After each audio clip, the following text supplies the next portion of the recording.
Hi, I'm Jacob Hornberger, president of the Future of Freedom Foundation, with Sheldon Richmond, vice president of the foundation. This is the Libertarian Angle, the show that brings you the libertarian perspective on the current burning issues of the day. Sheldon, obviously the NSA scandal is at the forefront of the news. It's on everybody's mind. This thing has caused a massive amount of discussion, debate. The battle lines are being drawn. You've got libertarians on one side, along with a few civil libertarian liberals, also a few conservatives. But by and large, the great mass of liberals are supporting this nonsense. And, of course, the Republicans are supporting it.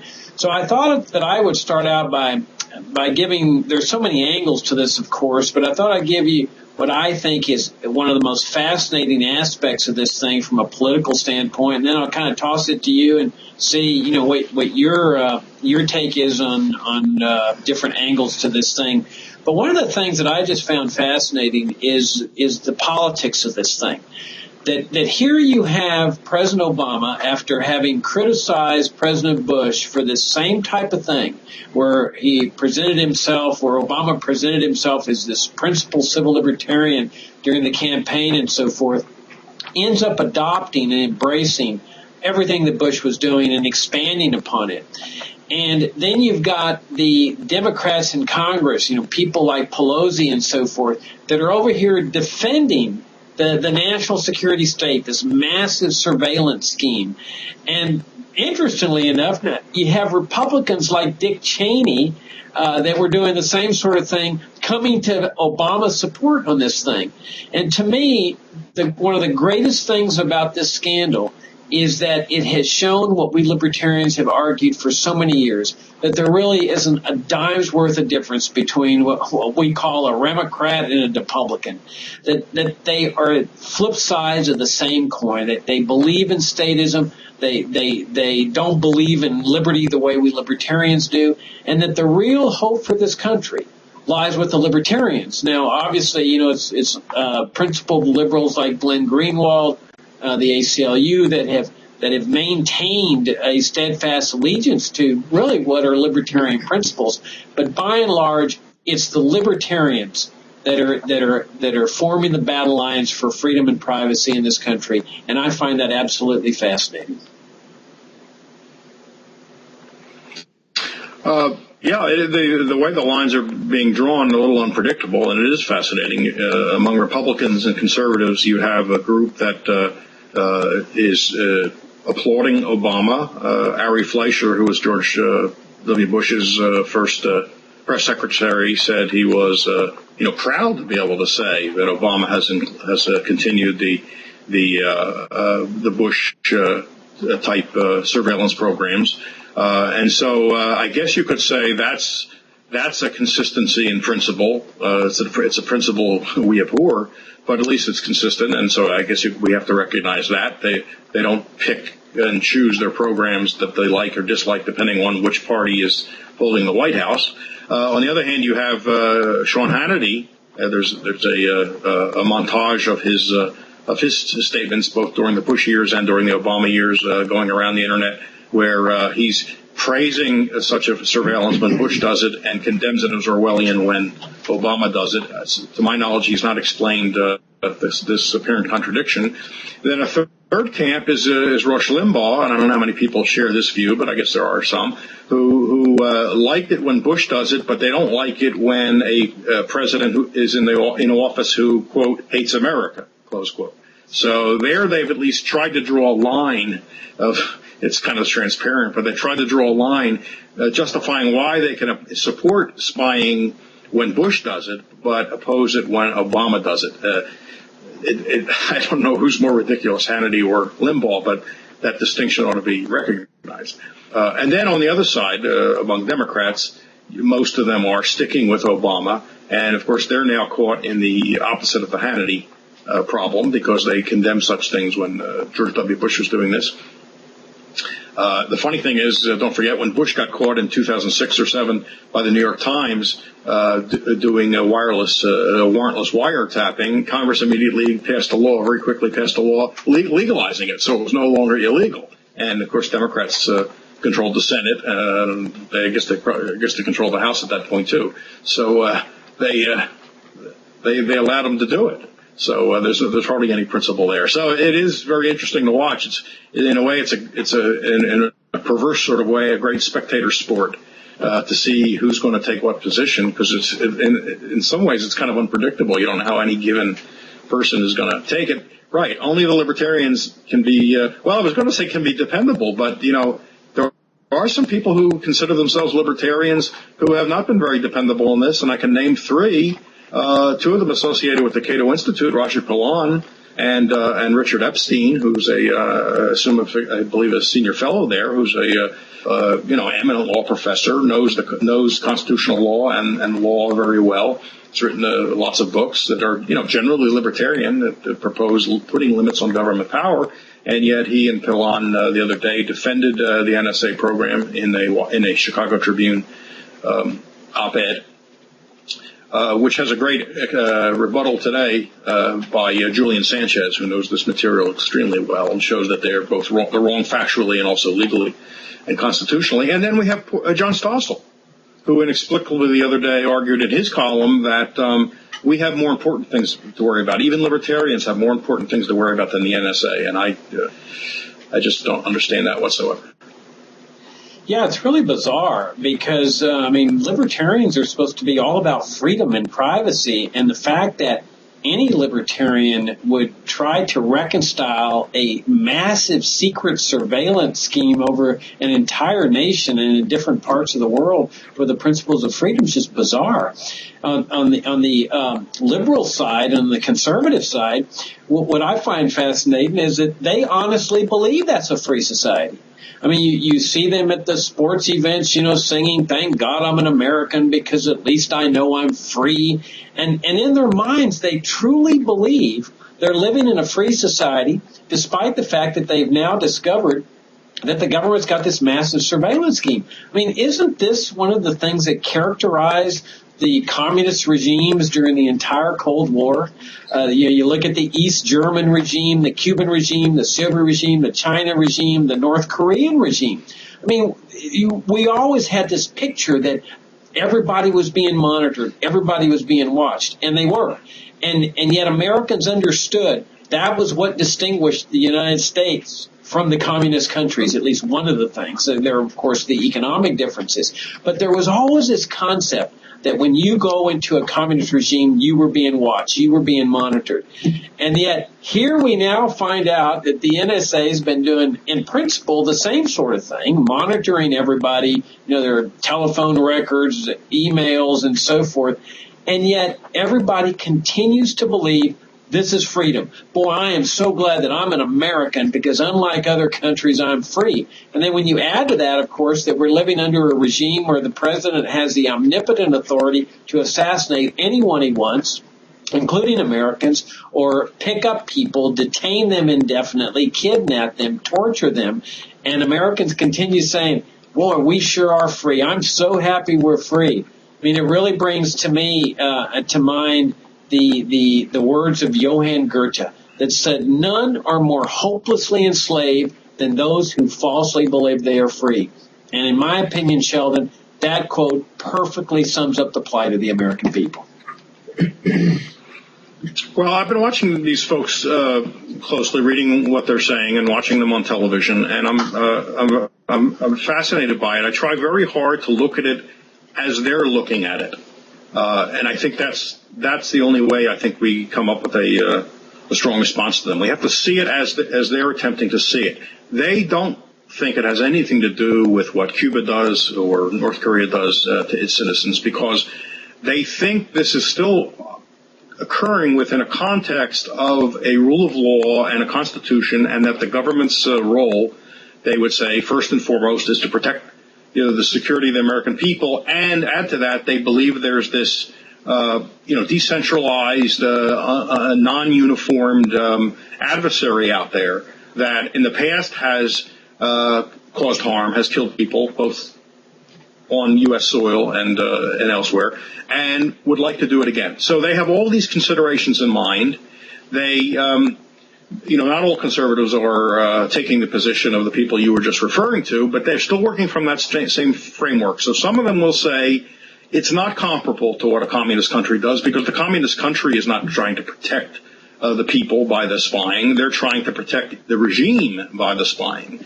And so they see it as two different things. So just to say, well, the communists do it too, they would say it's a totally different beast, because they're not doing it to look out for terrorists who want to come and harm Americans. They're doing it for some other reason, to create conformity in the society and, make sure there's no threat to the regime. So we have to answer them, I think, more in their own terms to show them why this can't be right. So that even if you accept that the role of the government is to protect against outside enemies as well as domestic criminals, that you can't sacrifice the principle that it must be done in the least intrusive way. That leaves people who aren't suspected of wrongdoing or of intending to do wrong untouched, and that's where I think the debate has to be argued. It's just a guiding rule of mine is to give the other side its strongest case, know their case even better than they do, get inside their heads and see how they're seeing it, and then yank the rug out from under them. That's what I try to do. Well, if you look at the logic of their justification, to keep us safe from the so-called terrorists, I mean, that same logic would apply domestically to all crimes. I mean, we've got murderers and robbers and thieves and rapists and so forth. I mean, why not monitor everybody? And I know that in Cuba, that's their justification, to keep the society safe and peaceful from the domestic criminals. And they would pride themselves as, boy, you can walk around any part of Havana and you're safe. And so, if that's the justification for keeping us safe from the terrorists, why not the same justification domestically? Monitor everybody to keep us safe from the murderers, the rapists, the thieves, and so forth. Well, from a libertarian standpoint, I'm going to say that no, I'll take my chances with violent people in society. Don't take away my freedom. What matters most to me is my freedom, my privacy, and if that means that I have a higher risk of being taken out by a murderer or robber or whatever, so be it. And obviously this debate goes back a long ways, because this is what Franklin was saying, that Benjamin Franklin, those who would trade liberty for security deserve neither.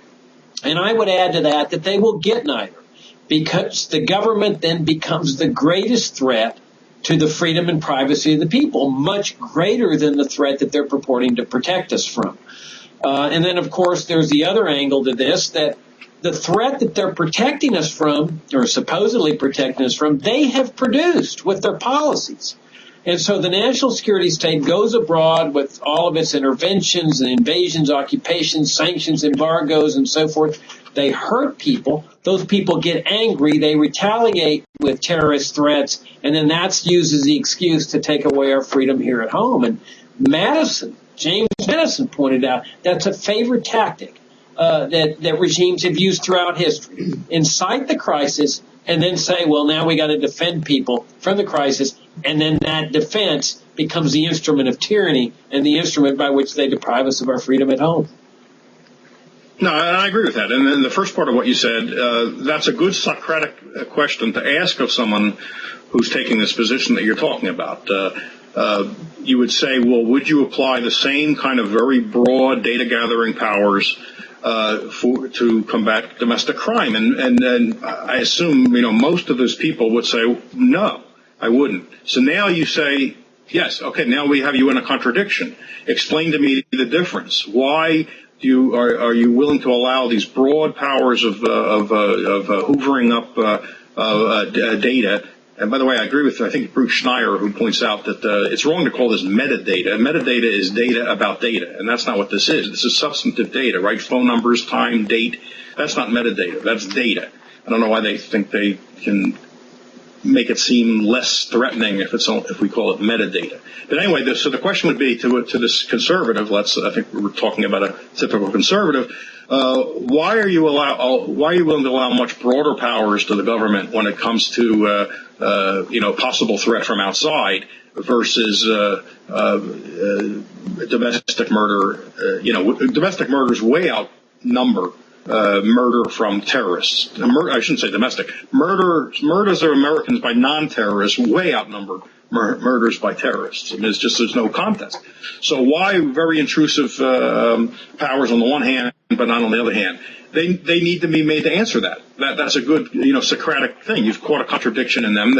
Are they willing to, like you say, go for the more intrusive powers now on the domestic side, the non-terrorist side? I think not. But that way you get them rethinking then their endorsement of those intrusive powers on the foreign side. If they want to point out, but there are safeguards, we can point out that the safeguards are sort of paper safeguards. They're not real safeguards. Congress doesn't really oversee. The few that get to learn something about this can't even talk about it. As we've talked about before, Senators Wyden and Udall for years have been trying to almost give us like sign language or secret code saying this is dangerous, folks. I can't say what it is. I can't say why it's so dangerous because it's classified. But folks, this is dangerous stuff. That's the most they could do, and it didn't do any good. It took Snowden to let us know what the details are.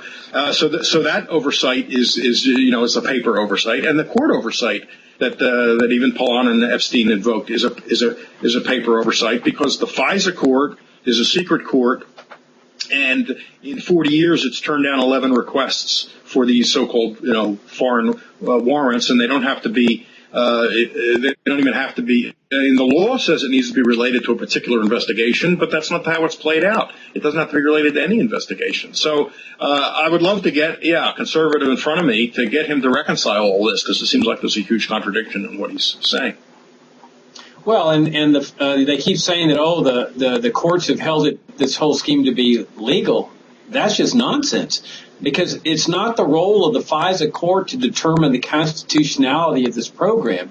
Its role is to determine whether a search warrant should issue or not. Has the standard been met by which this warrant should issue? A federal court where there are litigants determines whether this program is constitutional or legal under our system of government.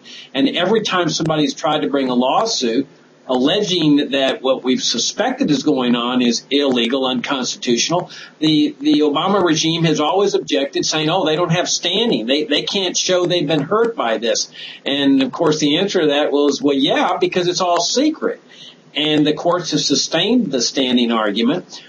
And so it's never been litigated as to whether this particular program is constitutional or not. Now it very well may be litigated because it's clear there's a lot of people who have standing. And then let the arguments be brought before the federal courts where both sides are arguing. I mean, that's how you determine the legality of something, not over a court whose job it is to issue warrants and where only one side appears to ask for the warrants. The other thing, Sheldon, is I don't know if you saw this or not, but The Guardian just published an article, I think late yesterday, saying that the NSA and British intelligence have been using their system to spy on friendly countries at G8 conferences and monitor their telephone calls and their emails and in order to improve their negotiating position. Now, I got a feeling that's going to have an interesting effect on the conference that's taking place right now in Europe. But they keep telling us that they would never abuse these things, that it's only to fight terrorists. And now we find out that they're using it against their own allies. Now, if they would do that with their own allies, why would they not do it against the American people if they found it advantageous? Yeah, here's a case where I have to say what's new. I mean, I always assumed, and every once in a while there is a leak to this effect, that all these governments are eavesdropping on each other. The president of China was just in California meeting with Bush, with Obama. He didn't want to stay in the place they, I guess, first prepared for him because he was afraid that he would be eavesdropped on. So he chose to stay at a Hyatt. That one, I guess, is almost like dog bites man. It's not entirely new there, but it's always great to have the details. So thanks to Snowden or whoever was the leak on that one, putting all this out. I remember we had the WikiLeaks State Department document dump that showed that Hillary had ordered the diplomats at the UN to be spying on other people, and even like picking up credit card numbers and things like that. So this is a case where I assume governments are doing all this stuff all the time, and the U.S. government is no different.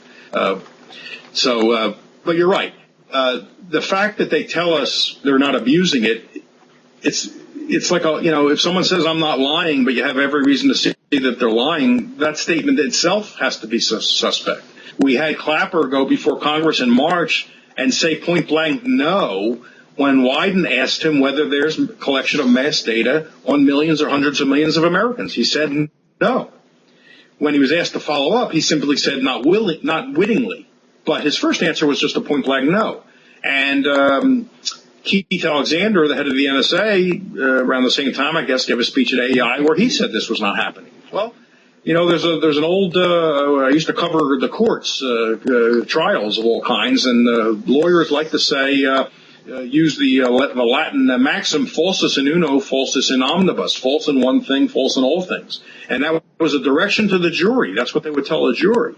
It meant that if you catch a witness in a material lie, you are entitled to throw out all of his testimony, just on the grounds that you've caught him in one significant lie. Well, we have caught Clapper in one significant lie, at least, telling Congress, telling this committee and the American people. It was on TV. It wasn't even a classified hearing, so it wasn't a whole TV audience could see it, that no data collection was occurring with millions of Americans, and Alexander the same thing. So we're entitled to discount anything they say. So when they give us assurances, there's no reason at all to believe it.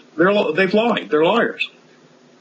Yeah, I find it absolutely fascinating that this guy has come as close to perjury as it would seem someone could get.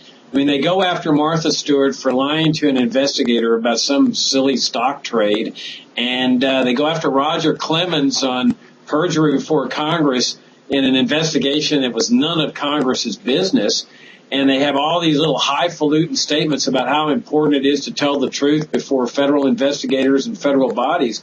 Here is a guy that, it's clear to me that this is a perjurous statement, that he has committed a felony here. And yet you don't see any outrage among the mainstream press. It's as if a national security official can get away with perjury if it's a matter relating to national security, even though that's not a defense under the law. And the other question that has to be asked is Obama's role in this. Did Obama suborn perjury? Because suborning perjury is a felony too. Did he tell Clapper to say this if he were asked? We don't know, because obviously the mainstream press isn't asking any questions. But one thing we do know is that once Clapper made the statement, Obama had plenty of opportunity to order him to tell the truth, to correct the statement, and he never did. He let the lie stand. And what does that say for Obama? I mean, to me, you can't believe any of these people, because they all will lie if they believe it's in the interest of national security. And, of course, that nebulous term can be used to cover anything. Let me segue, though, into Syria, because that's in the news too, Sheldon. And I just blogged today on the relationship between Syria and the NSA scandal. I mean, Obama's saying, well, the Syrian regime used chemical weapons, and therefore I'm going to start furnishing weapons to the rebels. And he's provided no evidence of that. I mean, it's sort of a repeat of George W. Bush's big WMD scare before he garnered the support to invade Iraq. I'm bringing a different twist to this. I'm saying, let's go back to Madison's statement about what the Romans used to do. That whenever there was a revolt among the Roman people against the welfare warfare state in Rome, they would incite a danger, a threat from overseas or abroad among foreigners that would then take people, distract people's attention from their rebellion against the taxes and the control and the regulation, and say, hey, you got to rally to the government here. And so I just raise this as another possibility, that here you've got this big NSA scandal. The leaks are obviously going to continue from The Guardian. And there's a lot of people that are now raising questions. They're debating, they're discussing, they're opposing a lot of what the national security state, it turns out, has been doing. What greater time for a foreign crisis? Furnish weaponry to one side, possibly get into a potential conflict with Russia, which is furnishing weaponry to the Syrian regime. What greater way to distract people's attention? It certainly wouldn't surprise me that they're up to their old games here, the old games that the Romans did whenever they wanted to distract attention too. Well, the timing is interesting. For months there have been rumors and unsubstantiated reports that Assad, the president of Syria, had used chemical weapons, which Obama had earlier said was the red line that if they crossed, he would do more than he was doing to help the rebels. But all along they said, well, we haven't confirmed this yet. The chain of custody of the evidence has not been confirmed, and so he wasn't willing to say they've crossed the line I drew. And now all of a sudden they've come out with a report that yes, after all, we now believe that the Assad regime has used chemical weapons. So the timing is sort of interesting. I think that's sort of miscalculated because the American people don't see Syria as a threat to them. And so while there's the polls are split among what the U.S. ought to be doing, whether it should do any more, whether it should be doing any less than it's been doing, the American people don't generally see that as a threat. The ones that favor intervention seem to favor it on humanitarian grounds, right? Because 90,000 people have died in this civil war, which has outsiders aiding different sides, so it's not purely a civil war. And so I don't think the American people are going to see this as a threat to their own security or the nation's security. So I think Obama might have, if that was what was in their mind, take everybody's mind off the NSA by pointing to this threat at Syria. I don't think that's going to work. And the NSA stuff has not dropped out of the news. The Sunday shows were filled with it, and there'll be more disclosures coming, as Greenwald has said. And so Syria is not, I don't believe Syria is going to overshadow this, which is not to say there's not danger. We should not get involved. We're already too much involved. We got to end that, but we certainly shouldn't get involved even more. It could bring us into conflict with Russia. And we're also arming people that, someday will come to regret that happened, just like with Libya and just like with Afghans. So I share your view about the curiousness of the timing of all this. Well, the other thing is that whenever you get involved with an internal dispute, you're going to be helping one side kill another side. And so clearly, if there's, let's say, a terrorist attack by some Syrian sympathizer against an American target, whether it's an embassy overseas or American citizens traveling abroad, we're going to hear the same sort of stuff of, oh, they've attacked us. The terrorists hate us for our freedom and values. When, in fact, this is the type of thing that we libertarians have been saying about U.S. interventionism from the beginning, that inevitably you're going to make somebody mad when you're helping one side kill another side, or when you're killing one side. That people who are being targeted by U.S. weaponry get angry, and they sometimes retaliate. And then we're going to get the same thing. Oh, the terrorists hate us for our freedom and values. It had nothing to do with the fact that we furnished all those weapons to those revolutionaries. They love us for doing that. It's all because they hate us, and we just need a much more powerful government. We need to intervene even more forcefully. The same old nonsense we've heard time and time again. And notice that there's hypocrisy here too, Sheldon.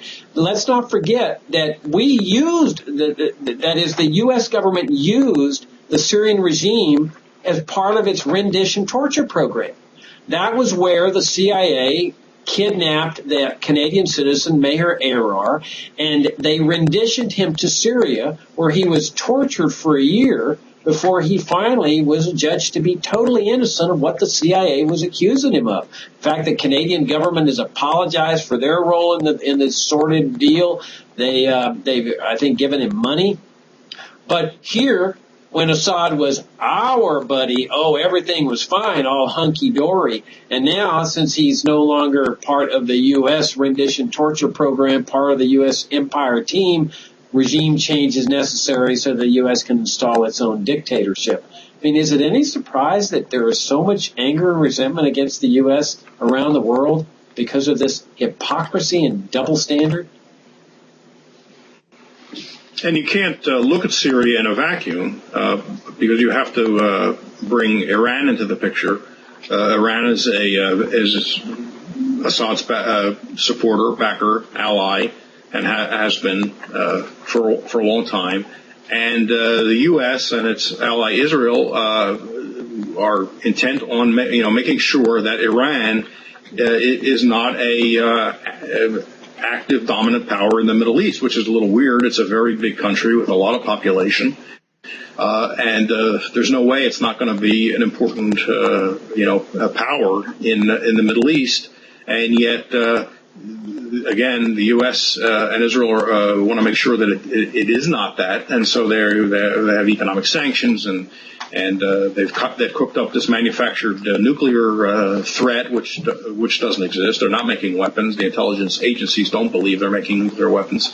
There's no evidence for that, and yet they're suffering huge sanctions. The average Iranian people are suffering horribly because of the economic restrictions the U.S. and Europe has clamped on Iran, and so you can't look at Syria in a vacuum. It's part of a much bigger picture. They figure if they can knock out Assad, now they've dealt a blow to Iran. Of course, they went into Iraq and knocked out Saddam Hussein, which was to Iran's benefit, to Iran's favor, because they have a friendly Shiite government now running most of Iraq, when before they had an antagonist, Saddam Hussein, who was not a Shiite. So, the U.S. government hasn't even come up with a consistent, unified policy. On the one hand, they benefit Iran. Now they're trying to do something to hurt Iran, and it's a total mess. Although lots of people are benefiting by it, both politically and economically, because an awful lot of money is being spent on contractors, and it's a rotten policy, down to the very core. Well, what's gratifying is that we've been saying this for years and years, the entire length of time that the Future of Freedom Foundation has been in existence, for 23 years, and not only after 9/11, but long before 9/11, and we played a leading role in this idea of civil liberties. I mean, we had Glenn Greenwald at our conference in 2007 or 2008. We had these 2 college civil liberties tours featuring Greenwald, Bruce Fine, myself, Jack Hunter. And we've got to just continue pounding away at this thing. People are now starting to wake up, which is fantastic, of the vital importance of civil liberties. And this is the time we need to be capitalizing on this. So if you're watching this program, we greatly appreciate your support. We need your support. This is the time where we can redouble our efforts and raise people's awareness of the importance of civil liberties, how it integrates with foreign policy, what it means to our freedom. So that's the show. This is the Libertarian Angle. We greatly enjoyed it. And on behalf of Sheldon, this is Jacob Hornberger signing off, and we'll see you next week.